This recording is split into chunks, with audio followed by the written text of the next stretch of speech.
नमस्कार दोस्तों, सृजन संवाद के नए एपिसोड में आपका पुनः स्वागत है।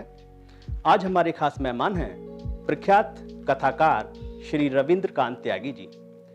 रविंद्र कांत जी के 4 उपन्यास पतन, वंशबेल का दंश, चौमासा और पिघलती मिट्टी प्रकाशित हो चुके हैं। इनके अतिरिक्त आपके कई कहानी संग्रह भी पाठकों के बीच आ चुके हैं। आज हम बात करना चाहेंगे श्री रविंद्र कांत जी से। रविंद्र कांत जी, आपका हमारे स्टूडियो में सृजन संवाद के इस पटल पर स्वागत है। रविंद्र कांत सर, सबसे पहले हम यही जानना चाहेंगे कि कथा लेखन की तरफ आपका रुझान किस उम्र में शुरू हुआ और किस तरह आप इस क्षेत्र में आपने पदार्पण किया? मुझे लगता है कि किसी भी व्यक्ति को कहानीकार बनने के लिए या कवि बनने के लिए या शिल्पी बनने के लिए या चित्रकार बनने के लिए संवेदनशील होना बहुत जरूरी है। और दूसरी सबसे महत्वपूर्ण चीज है कि पढ़ना।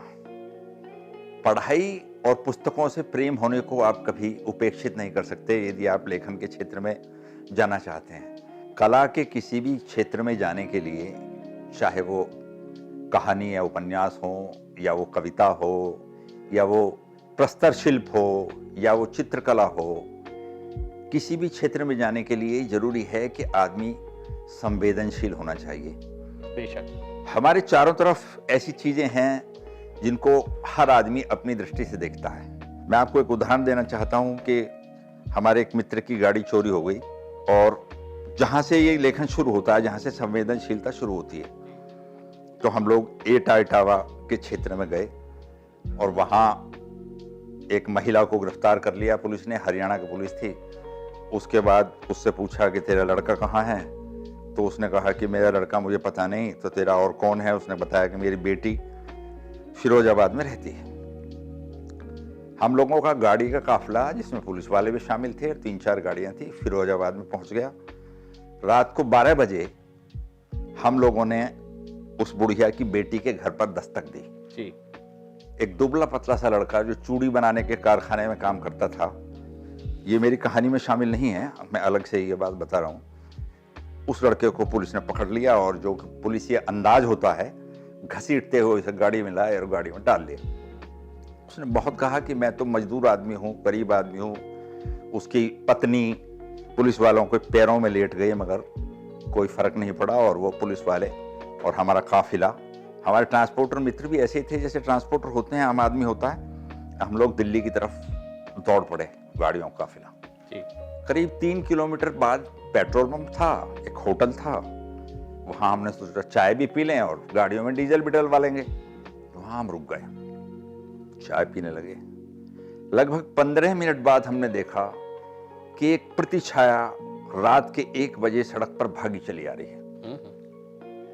उस बच्चे की पत्नी, उस लड़के की पत्नी रात के 1 बजे सड़क पर इस उम्मीद से भागी चली आ रही थी कि क्या पता कहीं ना कहीं मैं गाड़ियों को पकड़ पाऊं, रोक पाऊं और अपने पति को बचा पाऊं।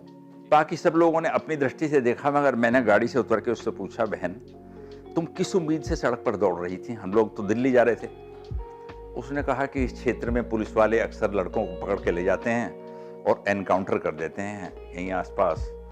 मैंने सोचा कि अगर ऐसी कोई घटना हो रही होगी तो मैं अपने पति के सामने सीना अड़ा के खड़ी हो जाऊंगी और अपने पति को बचा लूंगी, इसलिए मैं भागी हुई यहां तक आई। ये संवेदनशीलता मुझे महीनों तक कचोटती रही कि एक नारी, भारतीय नारी, 3 किलोमीटर सड़क पर नंगे पांव पैदल भागकर, उसके कपड़े फट गए, वस्त्र अस्त व्यस्त हो गया पूरा शरीर, और उसको सांस फूल रही थी, और वो इस कल्पना में कि क्या पता कहीं ना कहीं मैं अपने पति को बचा पाऊं।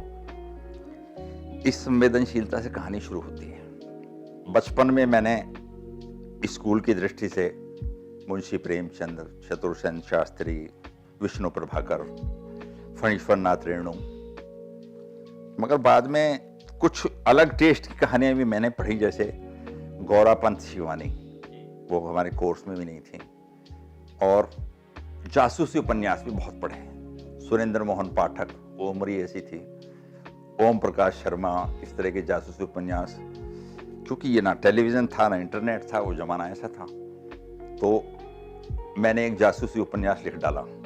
वाह। उस जमाने में मेरी उम्र 22-23 साल की थी उस वक्त, और मैंने उस वक्त मेरे माननीय मित्र थे दिनेश चंद्र गर्ग, जो गाजियाबाद के मेयर रहे, उनको दे दिया कि आप इसे छपवा दीजिए, मगर वो राजनीतिक व्यक्ति थे, उनकी व्यस्तता में कहीं खो खा गया। फिर लेखन की यात्रा उस उपन्यास के बाद कुछ दिनों तक रुकी रही, मगर पाठन लगातार जारी रहा। उस वक्त किराए पर किताबें मिला करती थीं, 5 पैसे में या 10 पैसे में एक किताब मिलती थी, और बजरिया में दुकान थी, तो मैं घर से सिहानी से साइकिल पर बजरिया जाता था और उपन्यास वहाँ से किराए पर लाता था और उन्हें पढ़ता था। मैंने बहुत सारे उपन्यास पढ़ डाले, गुरुदत्त को भी पढ़ा जी, उनकी साहित्यिक किताबें पढ़ी गुरुदत्त की, प्रेमचंद की तो शायद कोई कहानी ऐसी ना हो जो मैंने ना पढ़ी हो। वहाँ से लिखने की प्रेरणा शुरू हुई और फिर मैंने लिखना शुरू किया। स्कूल की पत्रिका में एक कहानी छपी, फिर कई पत्रिकाओं में कहानी छपती रही, वहाँ से पढ़ने की प्रेरणा मिली। बहुत सुंदर। जैसा आपने बताया कि 22 साल की उम्र में आपने एक जासूसी उपन्यास का लेखन किया था। किन्हीं कारणों से वो उपन्यास प्रकाशित नहीं हो पाया, लेकिन हम जानना चाहते हैं, आपने कहानियां भी लिखी हैं, आपकी सबसे पहली कहानी कौन सी है जो आपको याद भी हो और वो कहीं प्रकाशित हुई हो? एक कहानी लिखी थी लक्ष्मण यारी बींदनी जी, राजस्थान पे आधारित थी, और उसके बाद मैंने कई कहानियां लिखी, मगर लिखी जाती नहीं, रखी नहीं। एक बार डॉक्टर गोपाल कृष्ण कौल से मेरी भेंट हुई, मैंने उन्हें कहानी सहजी रूप में दी, वो बड़े प्रख्यात लेखक थे, तो उन्हें मैंने कहानी ऐसी अपना रफली डाल दी कि ये छोरा गांव का क्या कहानी लिखेगा। फिर मैंने 2-3 बार उनसे तकाजा किया, मैंने कहा मेरी कहानी पढ़ तो लो। तो फिर वो एक दिन खुद मेरे ऑफिस में आए, कहने लगे तुम तो बहुत अच्छा लिखते हो और लिखो। जीवन में आपको ऐसे लोग मिलते चले जाते हैं, ये भी एक इत्तेफाक होता है। वो मेरी प्रेरणा के पहले स्रोत थे। दूसरे शिव कुमार गोयल जी, जब हिंदुस्तान और धर्मयुग हम पढ़ा करते थे उस जमाने में, मेरी प्रेरणा के स्रोत थे। वो यहाँ गाजियाबाद में प्रलयंकर के संपादक थे, तो मैंने शिव कुमार गोयल जी को अपनी कहानियां दी, तो उन्होंने मेरी सारी कहानियां क्रमबद्ध तरीके से प्रलयंकर में छापी। उसके बाद इत्तेफाक से एक राधाचरण विद्यार्थी जी से मेरी मुलाकात हो गई। वो मेरे गुरु थे, मेरी कहानियां पढ़ते थे, उनकी आलोचना समालोचना करते थे, और हर दिन मुझसे पूछते थे क्या नया लिख रहे हो। उससे मुझे प्रेरणा मिलती रही, वहां से मेरी कहानियों की यात्रा शुरू हुई। बहुत सुंदर। हाल ही में आपका उपन्यास प्रकाशित हुआ है पतन, प्रभात प्रकाशन से ये उपन्यास आया है। मैं इस उपन्यास पर आज विशेष रूप से बातचीत करना चाहूँगा।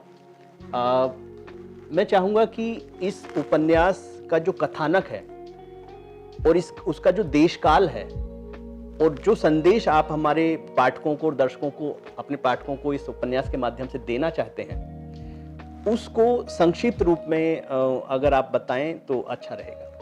एक तो मैं पहले ये अपना अपराध स्वीकार करता हूँ कि एक लेखक को शायद निष्पक्ष होना चाहिए।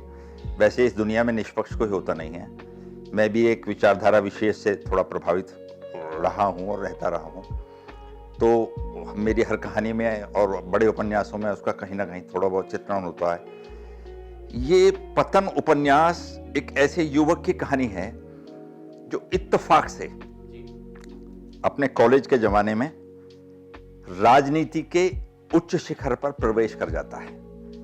वो एक ऐसा काल था 1975 का, संजय गांधी का जमाना, वहां से लगभग ये उपन्यास शुरू होता है। हालांकि उसके बाल्यकाल का और उसके विद्यार्थी काल का और उसकी छोटी मोटी प्रेम कहानियां भी इसमें शामिल रहीं। तो मतलब 1975 से वो गंभीरता के साथ ये शुरू होता है कि वो कॉलेज के जमाने में अपनी साम्यवादी विचारधारा के कारण वहां एक खांटी साम्यवादी प्रोफेसर की नजरों में चढ़ जाता है और वो उसे अपने विचार का केंद्र बनाना चाहते हैं। वो चाहते हैं कि शहर का और इस देश के लिए एक ऐसा आदमी मिल गया है जो मूल रूप से साम्यवादी है और ये हमारे बहुत काम आएगा। उस दौर में प्रोफेसर के नजदीक आने के बाद वो इत्तेफाक से ऐसे लोगों के संपर्क में आता है जो राजनीति से जुड़े हुए हैं और वो कांग्रेस का सांसद बन जाता है संजय गांधी के कारण। अब उसका राजनीति में आने के कारण, राजनीति में आने के बाद उसके सिद्धांतों का कैसे हनन होता है और कैसे पतन होता है, यही इसका मूल कथानक है। उपन्यास का सबसे महत्वपूर्ण पक्ष यह है कि 1975 से लगाकर और 2014 तक के राजनीतिक परिवर्तनों को जी। सटीक और वास्तविक घटनाओं के आधार पर रखने का प्रयास किया गया है। चाहे वो इमरजेंसी लगाने का मामला हो, चाहे वो 1977 में जनता पार्टी बनने का मामला हो, चाहे वो 29 महीने में उस पार्टी के टूट जाने के बाद दोबारा इंदिरा गांधी के आगमन का मामला हो, चाहे खालिस्तान का विषय हो, चाहे ऑपरेशन ब्लू स्टार हो, चाहे उसके बाद इंदिरा गांधी की हत्या हो और राजीव गांधी का उस वक्त प्रधानमंत्री बन जाना जबकि उसकी मां की देह घर में पड़ी थी, ये भी इस उपन्यास में शामिल है। उसके बाद राजीव गांधी की सफलताएं और असफलताएं, ये भी इस उपन्यास में शामिल है।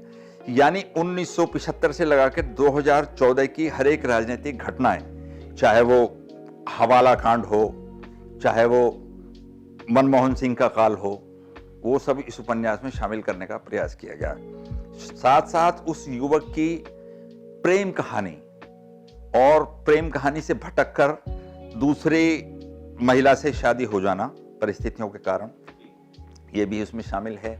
और भटकाव के बाद एक सन्यासी से उसका मिल जाना जो उसके जीवन को पूरी दूसरी दिशा देता है और पूरे जीवन को बदल देता है, वो भी इस उपन्यास में शामिल है। और अंत में वो युवक पूरी तरह से पथभ्रष्ट होकर, जो शराब पीने को, जो पर स्त्री गमन को अपराध समझता था, उस तरफ मुड़ जाता है। लगातार राजनीति में उसका पतन हो जाता है। फिर वो पूर्व अपने सन्यासी के पास चला जाता है। आखिर के क्षणों में शरीर भी, स्वास्थ्य भी सब खराब हो जाता है। आपने उपन्यास के कथानक को बखूबी आपका प्रस्तुत किया है और कथानक का जो मुख्य पात्र है धनंजय, उसका नाम आपने नहीं लिया क्योंकि मैंने आपका उपन्यास पढ़ा है, इसलिए मैं वो नाम लेना चाहता हूँ। धनंजय के राजनीतिक रुझानों के माध्यम से आपने इस कथानक को बुना है और पूरे देशकाल को चित्रित करने का, राजनीतिक और आर्थिक सामाजिक परिवेश को चित्रित करने का सफल प्रयास किया है, मैं ये कहूँगा। लेकिन जैसा आपने मेंशन किया कि 1975 से 2014 तक के देशकाल को ही आपने अपने इस कथानक को बुना है, तो इसकी कोई खास वजह आप साझा करना चाहेंगे? असल में मुझे लगता है कि 1947 से लगा के और 2014 तक का काल भारत में बड़े राजनीतिक परिवर्तनों का काल था, किंतु इमरजेंसी तक तो एक ही परिवार का वर्चस्व रहा और कोई बहुत बड़ी इस तरह की घटनाएं भारत की राजनीति में हुई भी नहीं। दूसरा, मेरा जो नायक है उस काल का नायक है जिस काल का मैंने वर्णन किया है। तीसरा, मैं स्वयं भी उसी काल से के बाद, उसी काल में राजनीति को इस दृष्टि से, गहन दृष्टि से देख पाया। ये मेरा शौक भी था, राजनीति को गहन अध्ययन करना और गहन दृष्टि से देखना मेरा शौक था, उसे ही मैंने चित्रित किया। और कहीं ना कहीं उसके बाल्यकाल में मेरा व्यक्तिगत चरित्र भी और मेरा अपना भी जीवन काल परिलक्षित होता है, ये सामान्य बात है। बेशक। लेखक कहीं ना कहीं अपने उपन्यास में जीता है और जब वो जीता है तो वो आनंद, उस आनंद की कल्पना नहीं की जा सकती। वो किसी भी उम्र का हो, किसी भी दौर का व्यक्ति हो, वो अपने नायक में जीता है और वो एक अलग प्रकार का आनंद होता है। तो मैंने उस नायक को जिया भी है और कल्पनाशीलता तो शामिल है ही।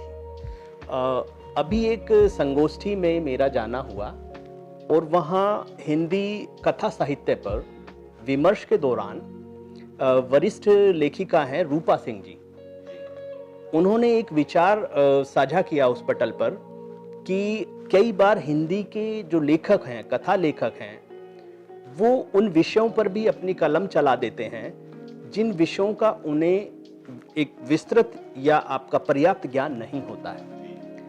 लेकिन जैसा आपने बताया कि राजनीतिक विषय पर आपकी एक दिलचस्पी थी और आप उसको गहराई से ऑब्जर्व कर रहे थे, इसलिए आपने एक राजनीतिक पृष्ठभूमि वाला ये उपन्यास लिखा। एक बात ये कही जाती है कि जो कहानी है या कथा है वो कथ्य के नेपथ्य में छिपी रहती है, तो आप इस ख्याल को किस तरह से आपका कहना चाहेंगे? असल में मेरी व्यक्तिगत प्रवृत्ति और चरित्र भी विद्रोही स्वभाव का है।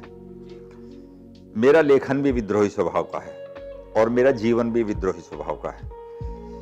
हमारे पिताजी बहुत आधुनिक विचारों के व्यक्ति थे, उन्हीं की प्रेरणा से हम इस तरह के विचारों में ढल पाए। मैं एक छोटी सी घटना आपको बताता हूँ। आज से 50 साल पहले एक बारात में हम लोग बैठे हुए थे, तो किसी ने बताया कि हमारी लड़की पथभ्रष्ट हो गई थी और वो गर्भ धारण कर लिया उसने, तो हमने उसे अपने घर में ही मार दिया और ले जाके उसको जला दिया और सब लोगों ने तारीफ की कि ठीक किया, संकट कटा, ये जो बच्चा चरित्रहीन हो जाए। तो मेरे पिताजी ऐसे व्यक्ति थे जिन्होंने कहा कि नहीं, ये बहुत बड़ा पाप किया आपने, बच्चा है, ना समझ है, उससे गलती होगी तो उसकी हत्या कर दोगे, ये हत्या करना तो गलत है, बहुत बड़ा पाप है। उसी तरह का विद्रोही स्वभाव हमारा रहा। दूसरा, मैंने कभी अपने जीवन में ऐसे किसी विषय को नहीं छुआ जिसकी मुझे पूर्ण जानकारी ना हो। ये मेरा सौभाग्य है कि मुझे अपना 19 साल तक का जीवन राजस्थान के अलग तरह के परिवेश में, कॉन्वेंट स्कूल में पढ़ते थे, पॉश कॉलोनी में रहते थे, उस तरह के वर्ग से, और फिर गांव में आकर एकदम विपरीत वातावरण को देखने का बड़ी उत्सुकता भी थी कि कैसे लोग जीते हैं, कैसी बातें करते हैं, कैसा उनका व्यवसाय है, कितने पैसे उनके जीवन में होते हैं, कैसे उनकी जीवन शैली चलती है, किन अभावों में जीवन गुजारते हैं और क्या क्या सामाजिक विसंगतियां हैं, क्या क्या बुराइयां हैं। तो इसलिए इस संदर्भ में मेरा लेखन का मुझे बहुत बड़ा परिप्रेक्ष्य या कहो कि प्लेटफॉर्म मुझे प्राप्त हुआ। ये मेरा सौभाग्य है। उन्हीं क्षेत्रों में मैं हमेशा लिखता रहा हूं। आपने सही कहा, समाज एक गतिशील घटना है। आज से 50 साल पहले जिन बातों को, जिन प्रवृत्तियों को, जिन व्यवहारों को कलेक्टिवली समाज गलत समझता था, आज उनके बारे में समाज की राय बदल चुकी है। जैसा अभी आपने जो है उल्लेख किया, और जैसा आपने कहा कि आपका स्वभाव विद्रोही है। जी जी जी। असल में आपके उस विद्रोह के पीछे आपकी प्रगतिशील और तर्कशील सोच है। और एक कवि, लेखक, कलाकार, विचारक आवश्यक रूप से प्रगतिशील होता है, तर्कशील होता है, और उसका एक दायित्व होता है कि वो अपने लेखन के माध्यम से, अपनी कला के माध्यम से समाज को प्रगतिशील विचारों और नई सोच से परिचित कराए। और यही आप अपने लेखन के माध्यम से करते रहे हैं। तो मैं यही आपका जानना चाहूँगा कि आज आप उस विषय के बारे में किस तरह से देखते हैं, सोचते हैं, समझते हैं? असल में धारा के विपरीत तैरना बहुत मुश्किल काम होता है, और मैंने अपने लेखन में भी और अपने जीवन में भी धारा के विपरीत तैरकर बहुत कुछ झेला है और बहुत कुछ बर्दाश्त किया है। दुष्यंत जी का एक शेर है कि एक पत्थर तो जरा दिल से उछालो यारो, आसमान में छेद हो सकता है। तो मेरा दृष्टिकोण ये रहा कि मैं तो प्रयास करूं। जैसे हमारे पिताजी बैंक में थे, उनका देहांत हो गया अब से 22 साल पहले। तो जब देहांत हो गया तो गांव के लोगों ने कहा कि आपका प्रतिष्ठित परिवार है और मैनेजर साहब का बड़ा मृत्यु भोज करना पड़ेगा। मेरे बड़े भाई साहब और हम दोनों ने कहा कि हम मृत्यु भोज नहीं करेंगे। हमारे घर से हमारे पालक, हमारे पिताजी हंसते खेलते बोलते खाट पे नहीं पड़े थे और बीमार होकर चले गए, और हम मृत्यु भोज का उत्सव करें, ये संभव नहीं है। उसके कारण गांव में बाद में बहुत झेलना पड़ा। लोगों ने कहा कि माल तो खा गए बाबूजी का, और आपने उनको 4 लोगों के मुंह झूठे नहीं कराए। इसी तरह मेरे लेखन में विद्रोह को भी मुझे फेसबुक पे या कहीं कहानी उसमें डाल दूं तो बहुत झेलना पड़ता है। अभी मैंने पिछले दिनों एक कहानी लिखी कि उसमें दिल्ली में रहने वाले एक युवक युवती प्रेम विवाह करते हैं। प्रेम विवाह दिल्ली में होना एक सामान्य बात है, मगर वो युवक अपने चाचा के साथ रहता है जो विधुर है, और उसकी उम्र लगभग 50 वर्ष है, और वो लड़की केवल अपनी सिंगल मदर के साथ रहती है जो विधवा है, और वो दिल्ली के बहुत दूर एक फ्लैट में अकेली रहती है। तो वो युवक उससे कहता है कि क्यों ना हम अपने चाचा की आपकी माँ से शादी करा दें। जब मैंने ये लिखा तो लोगों ने कहा कि आप तो व्याभिचार फैला रहे हो, आप तो हिंदू परंपराओं के खिलाफ लिख रहे हो, ये तो बिल्कुल गलत है। मैंने कहा इसमें गलत क्या है? वो युवक उस लड़की से कहता है कि तुम्हारी माँ कल अकेली रह जाएगी। दिल्ली में 7-8 हजार अकेले पुरुष या स्त्री रहते हैं, सिंगल। उनकी रोज हत्याएं होती हैं, लूटपाट होती हैं। कल तुम्हारी माँ को हार्ट अटैक हो गया तो उसको देखने के लिए जाना भी मुश्किल हो जाएगा। मेरे चाचा बहुत भले और संपन्न आदमी हैं, इनका जीवन समय से पहले उजड़ गया। तुम्हारी माँ की भी अभी इतनी उम्र नहीं है, क्यों ना हम इन दोनों को साथ जोड़ दें।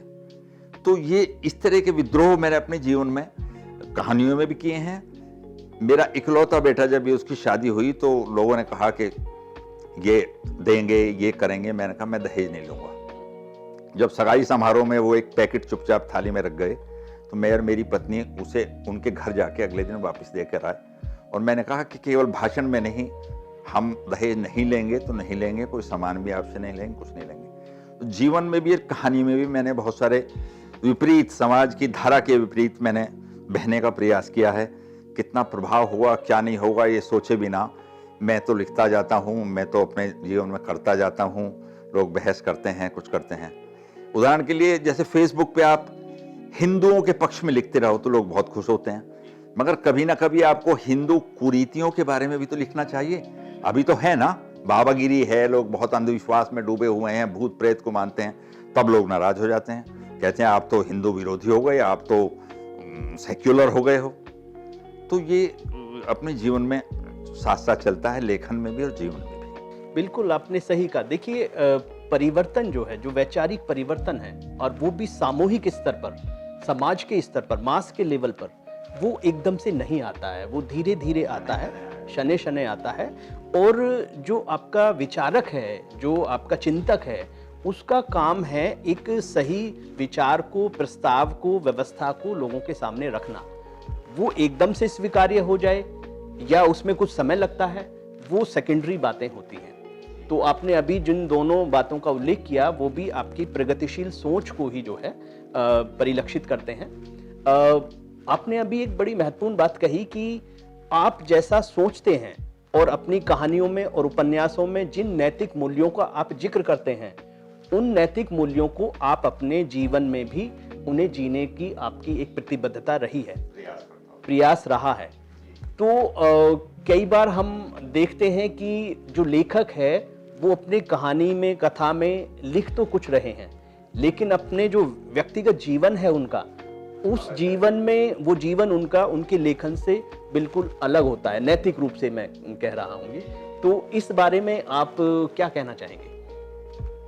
देखिए, अगर आप चाहते हैं कि आपके लेखन में वास्तविकता परिलक्षित हो, और अब यूं तो काल्पनिक तो फिल्मी कहानियों की तरह आप कुछ भी लिख दीजिए, आजकल वेब सीरीज चल रही हैं, मगर लगे कि वास्तविक इस दुनिया की कहानी है, तो कहीं ना कहीं आपको वो चीज आपने अनुभव की है या भुगती है तो बहुत प्रभावशाली बन पड़ता है।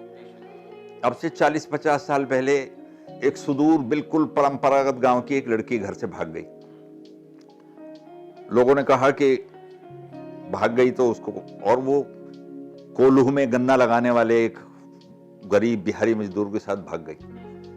तो लोग, बहुत दिनों बाद किसी को पता लग गया कि यहाँ से 20-30 किलोमीटर दूर एक भट्टे पर पथेर है, उसमें वो आपकी लड़की भी है, वो मजदूर वहाँ काम करता है।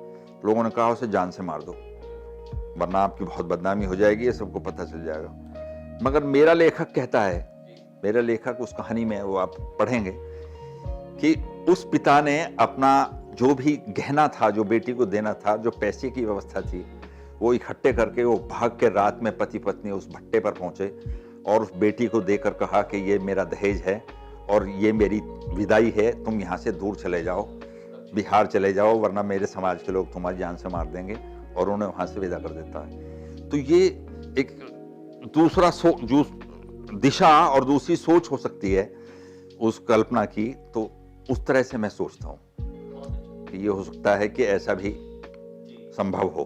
बिल्कुल बिल्कुल। अभी आपने इस बात को कहते हुए कुछ शब्दों का प्रयोग किया कि लड़की जो है भाग गई। अब मुझे ऐसा लगता है कि अब इस तरह की शब्दावली को भी बदलने या उसको जो है संशोधित करने की आवश्यकता है। जी हाँ, जी हाँ, जी हाँ। लड़की भाग नहीं गई, लड़की ने अपनी पसंद से किसी का वरण किया है। मगर 40 साल पहले के परिदृश्य में तो शहरों के वातावरण में भी उसे भागना ही कहते थे, और इस क्षेत्र में बहुत बड़ा परिवर्तन आया है। अब तो गांव में भी एक सामान्य बात हो गई है कि मेरी लड़की फला कॉलेज में पढ़ती थी, उसने अपनी इच्छा से विवाह कर लिया है, तो लोग, मेरी बिरादरी समाज के लोग भी बड़े गर्व से बता देते हैं कि मेरी बेटी ने दक्षिण भारतीय से विवाह कर लिया है और मैं उस शादी को कर रहा हूँ। मगर 40-50 साल पहले स्थिति बिल्कुल विपरीत थी। बेशक बेशक, देखिए किसी ने पहले सोचा, किसी ने कुछ देर से सोचा, तभी समाज में इस तरह के बदलाव, सकारात्मक बदलाव आए हैं। और मुझे ऐसा लगता है कि इस तरह के हम कवि लेखकों को, हम लोगों के ऊपर ये दायित्व है कि इस तरह के शब्दों को हम अब अलग तरीके से प्रयोग करें। एक हम जो ये सोचते हैं कि धर्म, संस्कृति और परंपराओं को का निर्वहन करने का सारा दायित्व आधी आबादी महिलाओं के ऊपर है, उस सोच से भी बाहर आने की जरूरत है। जी जी जी। इतना दायित्व महिलाओं के ऊपर है परंपराओं या आपका नैतिक मूल्यों को के निर्वहन का, उतना ही दायित्व पुरुषों के ऊपर भी है। ये समझ अब आपका हमारे समाज में आ जाना मुझे लगता है कि बहुत जरूरी है। तो इस बारे में आप क्या कहना चाहेंगे? शुरू की मेरी कहानियों पर लोगों ने आरोप लगाया कि आप तो नारीवादी लेखक हैं। आपके पूरे उपन्यासों में और पूरी कहानियों में कोई भी नारी खलनायिका नहीं है। तो मैंने कहा कि मैंने जो नारी देखी हैं, मैंने जो अपनी माँ देखी है, अपनी बहन देखी है और अपनी पत्नी देखी है, मुझे अभी खलनायिका मिली नहीं है। इस पितृसत्तात्मक समाज में हम लोग अपने सारे दोष भी नारी पर आरोपित करने का प्रयास करते हैं। मेरी दृष्टि में तो जो महिलाएं अपने मार्ग से भटक गई हैं, या जिसे समाज विद्रोह कहता है या बदचलनी कहता है या समाज के विपरीत जाने को कहता है, उन पर भी पुनर्विचार करने का अधिकार होना चाहिए। ऐसा भी मेरी कई कहानियों में परिलक्षित होता है। पढ़े लिखे समाज भी, बहुत पढ़े लिखे समाज भी आज वैवाहिक की दृष्टि से या पुरुष सत्तात्मक की दृष्टि से पिछड़े हैं। अभी बहुत परिवर्तन की आवश्यकता है और नारी को अभी बहुत शक्ति देने की आवश्यकता है। हम सबको मिलकर अपने समाजों में ये प्रयास करना चाहिए कि महिला को सम्मान का दर्जा दिया जाए और हर उम्र में दिया जाए। रविंद्र जी, आप जैसा कि गाजियाबाद से आपका जो है एक गहरा नाता है, बेशक आपका जन्म राजस्थान के जोधपुर में हुआ, लेकिन आपका अपना पैतृक गांव सिहानी है और आप सिहानी गांव में लंबे समय तक रहे हैं और अब गाजियाबाद शहर में आप रह रहे हैं। और यहाँ के जो साहित्यिक परिवेश है उसको भी आपने काफ़ी करीब से आप उसको देखते रहे हैं, उससे जुड़े रहे हैं। तो गाजियाबाद का जो साहित्यिक परिवेश है वो कल से आज में क्या परिवर्तन आप जो है महसूस कर रहे हैं, क्या आप जो है उसमें परिवर्तन देख रहे हैं? भौतिक शहरों में साहित्य की गति बहुत धीमी होती है। ये दिल्ली एनसीआर भौतिक क्षेत्र है। यहाँ आदमी पैसे की दौड़ में अधिक रहता है और दूसरा वेब सीरीज ने और फिल्मों ने पठन और किताबों की दुनिया को पीछे किया है। इसके उपरांत भी बहुत सारे लोग हैं जो साहित्य के क्षेत्र में निरंतर प्रयास करते रहते हैं। जैसे हमने एक संस्था है कथा संवाद के नाम से, हम लोग उसमें आलोक यात्री जी उसको देखते हैं। उसमें हम महीने में एक आध बार कथा संवाद कार्यक्रम करते हैं। उसमें लोग अपनी कहानियां पढ़ते हैं और कुछ लोग फिर उन कहानियों पर समीक्षा करते हैं, समालोचना करते हैं। इसी तरह काव्य का एक कार्यक्रम होता है सिल्वर लाइन स्कूल में, जो उसकी नाम में दिमाग से उतर रहा है, उसकी जो संचालिका हैं माला कपूर जी, उनके यहाँ कार्यक्रम होता है। महीने में कम से कम एक कार्यक्रम होता है और बहुत बड़ा योगदान उनका इस दृष्टि से है कि वो अपने यहाँ सब खान पान और ठहरने की बैठने की व्यवस्था करती हैं। तो इस तरह साहित्य का संचालन कई लोग अपने अपने तरीके से करते रहते हैं, मगर फिर भी भौतिकवादी शहरों में थोड़ा सा उसकी गति धीमी होती है, लोगों की रुचि उसमें कम होती है। ये स्वाभाविक है मुझे लगता है। बेशक आज का जो इलेक्ट्रॉनिक युग चल रहा है और डिजिटल मीडियम जो हमारे सामने आ गए हैं, तो उसमें पठन पाठन की जो संस्कृति है वो उसको कहिए कि उसका ह्रास हो रहा है और उस तरह के परंपरागत जो पाठक होते थे उस तरह के पाठक अब नहीं हैं। लेकिन मुझे लगता है कि इन इलेक्ट्रॉनिक माध्यमों के माध्यम से भी जो साहित्य है या कला है उसको भी कुछ प्लेटफॉर्म जो है उपलब्ध हो रहे हैं और इन सोशल मीडिया के माध्यम से भी लोग जो है अपनी रचनाओं को अपने पाठकों तक पहुंचा पा रहे हैं। ये भी इसका एक सकारात्मक पहलू है। हाँ हाँ, वास्तव में तो जो फिल्म है वो कहानी का एक बहुत आगे का पक्ष है।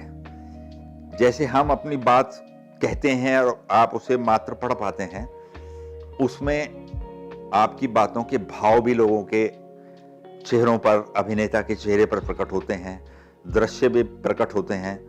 वो एक पका पकाया हलवा है। मगर मुझे लगता है कि लोगों की रुचि दूसरी दिशा में जा रही है, या इसका जो व्यवसायीकरण है वो इसमें बहुत ज्यादा वायलेंस और थ्रिल और भाषा की मर्यादा उसको बहुत पीछे छोड़ते हुए गलत दिशा में अधिक जा रहा है, और अच्छी दिशा में साहित्य का सर्जन उस क्षेत्र में कम हो रहा है, ऐसा मुझे लगता है। इसमें बहुत काम करने की जरूरत है, और सरकार को भी और बड़े लेखक वर्गों को अपने अलग चैनल इस तरह के चलाने चाहिए।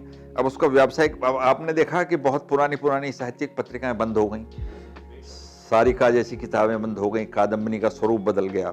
कादम्बरी भी बंद हो चुकी है, तो बंद हो गई है। हाँ। तो ये परिवर्तन है युग का, इसके साथ आप कैसे तालमेल बिठा पाएंगे, कैसे उसके साथ समरस हो पाएंगे, ये इसकी जिम्मेदारी हमारी भी है और उस जमाने की भी है। अभी जैसे आपने पूरे परिवेश का जो है आपका जिक्र किया है, तो ऐसे पूंजीवादी और बाजारवादी परिवेश में जो आध्यात्मिक सृजन की जो ये पहल है और जो ये साक्षात्कार श्रृंखला है, सृजन संवाद, इसको आप किस नज़र से आपका देख रहे हैं? जैसा कि मैंने पहले कहा कि आपका प्रयास कितनी दूर तक जाता है और कहाँ तक पहुँचता है, इसको द्वितीय वरीयता देखते हुए प्रयास तो करना चाहिए। अगर कोई प्रयास ही नहीं करेगा तो फिर तो उस क्षेत्र में कुछ होगा ही नहीं।